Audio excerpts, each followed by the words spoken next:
Welcome back. Okay, today's gonna be a Marincess deck profile. This is a deck I've been having a lot of fun with. I'm playing with it a bit, did a bunch of play testing on it to make sure that I liked it.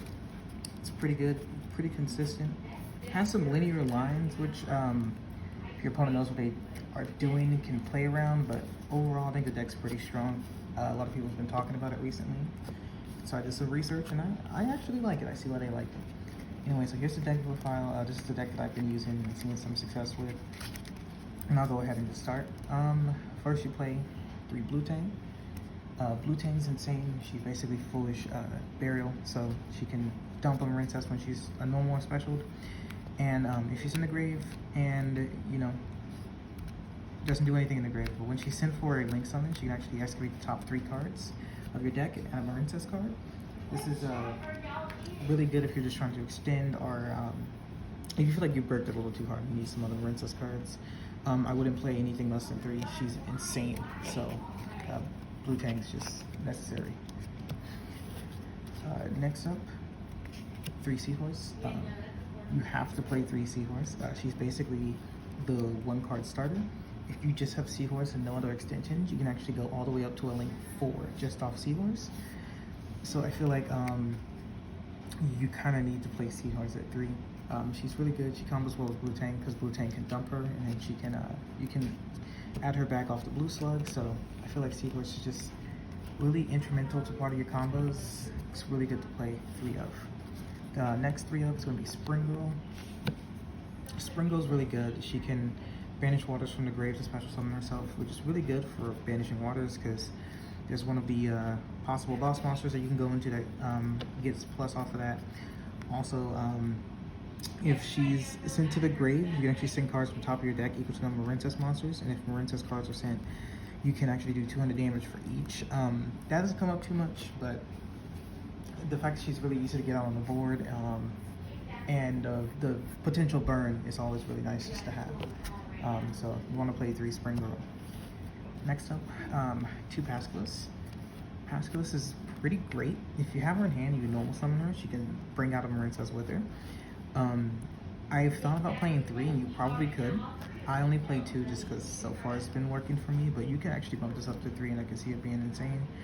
Basically, she can just extend by going out, and if she's in your graveyard, you can actually banish her and target a spell trap in your graveyard, the Marincess spell trap, and add to your hand. So it's a good way of recurring like your Marincess Wave or your Battle Ocean or your Dive. So 2 Pascalis, you could play 3 though. This card's insane right now. Next up, I'm playing 1 copy of both Sleepy Maiden, well, I said the wrong thing there, and Mandarin. Both of these cards are good, but you don't want to see more than 1. Maiden's effect, where she can make something unaffected by card effects, is really nice. Well, not destroyed by card effects, it's really good, but that doesn't come up enough. I feel like 1 is fine, and Mandarin to special summon herself to extend is good, but with the combination of Spring Girl, Seahorse, and Blue Tang, you don't really need it, but it's still nice to just have 1 of her just in case. Both these cards are really good extenders, but I wouldn't play more than 1. Next up, playing 2 Silent Sea Nettle. This card is actually really good. It can basically special summon itself as long as you control the water. It does water lucky, but most of the Marincess cards do anyway, so it's actually okay that it does that. And if it's in your graveyard, you can actually banish it and target 3 water monsters in your grave and shuffle them into your deck. So it's a good way to recur Marincess cards that you've already expended to the graveyard. I feel like the main reason I started playing this was because I needed to see more waters for an effect later down the line, but this actually ended up being a lot more useful than I thought it was. So I think playing Silent Sea Nettle is insane. You could probably, honestly, could play 3 of this too, but I feel like 2 is just the perfect number. Next, we're going to go into hand traps that I'm using. I'm using 3 Ghosters from Spooky Dogwood. We're using her because she's water. I guess her ability to gain life points is really nice for like longer games, but it's not going to come up too often. So I just kind of play her because it's a water, and like I said, I had some issues with my original build of the deck, and now that I've refined it a bit, the water is actually insane to have. Next up, we're playing 3 Effect Veiler. Veiler's just good right now. You could replace this with like Ash, but I feel like Valor is just better in certain scenarios. And I feel it's just good to have Valor. Next, I'm playing 2 Droll. Droll's insane in this format. The way people add cards to their hand as frequently as they do right now, I feel like sometimes 1 Ash isn't enough. I feel like a Droll could just be the simple way to stop it. And then we're playing 2 Nibiru. Gotta respect the combo decks. They're always gonna be there. So next up, we have 3 copies of Signet Mining. Signet Mining is really good. You have a lot of starters already, but I feel like Signet Mining is a really good Ash target. You can have a really good hand and just go into Signet Mining and then they Ash it. And then you don't have to worry about it because they Ash this and not your actual combo. I've done it a few times. I feel like it's a good fake out. It can get you out of a tough situation. Next up, we have 3 Marinesus Dive. Dive's insane. It's basically Monster Reborn from Marincess monsters, and if you have a Battle Ocean on the field, you can just trade special summon from the deck. It doesn't even have to be in the grave. It's actually ridiculous. This card you need to play 3 of. It basically is part of your main combo if you can get to it. Easily searchable off Sea Angel. I feel like this is just mandatory 3 of. It's a really good card. Next up, I'm playing 2 Battle Ocean. Battle Ocean's good. A lot of people are playing 1 right now, but I feel like recently I've seen a lot of decks teching in Cosmic Cyclone to respect Mystic Mine, and I feel like Battle Ocean getting Cosmic is not a good thing, and I feel like playing 2 is fine.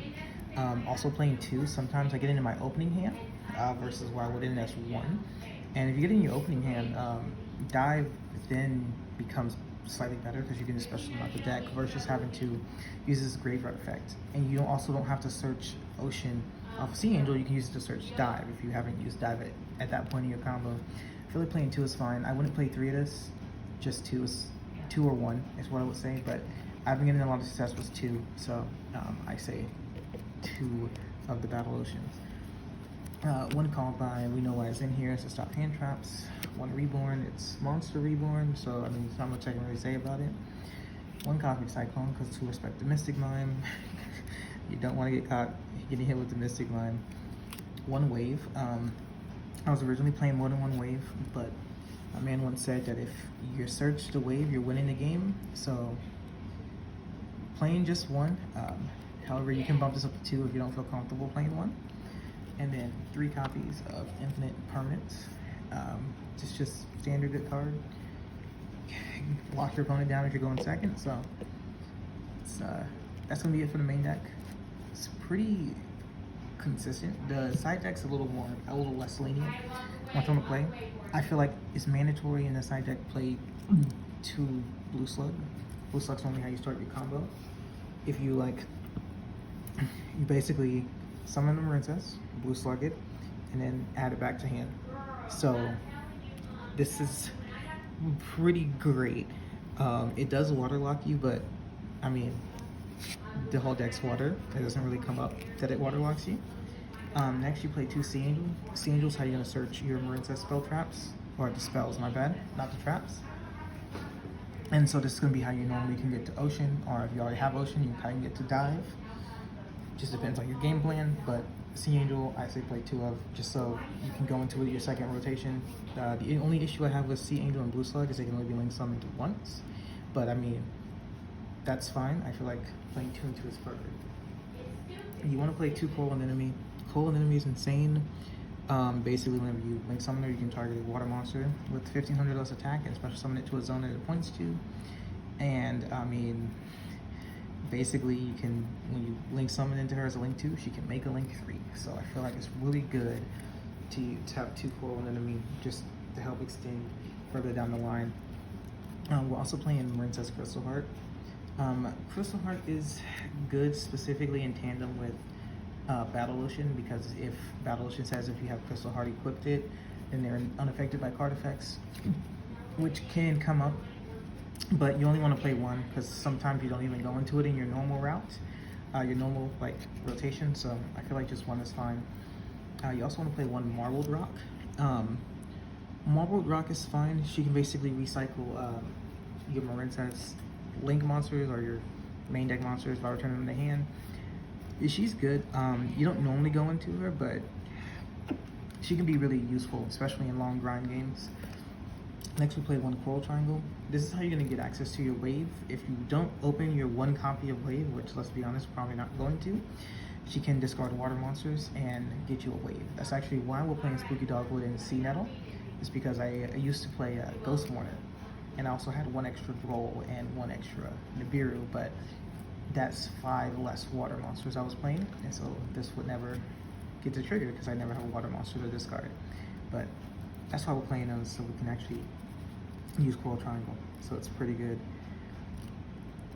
Next up, we're playing Great Bubble Reef. Bubble Reef basically can banish a water from the grave, and when doing that, we'll let you draw a card. It's kind of good. Also, she gains attack for each banished water monster. So if you like banish one, she gains like 600 for each, which in tandem mixes with all your Marinesus main deck monsters who have graveyard effects to banish themselves.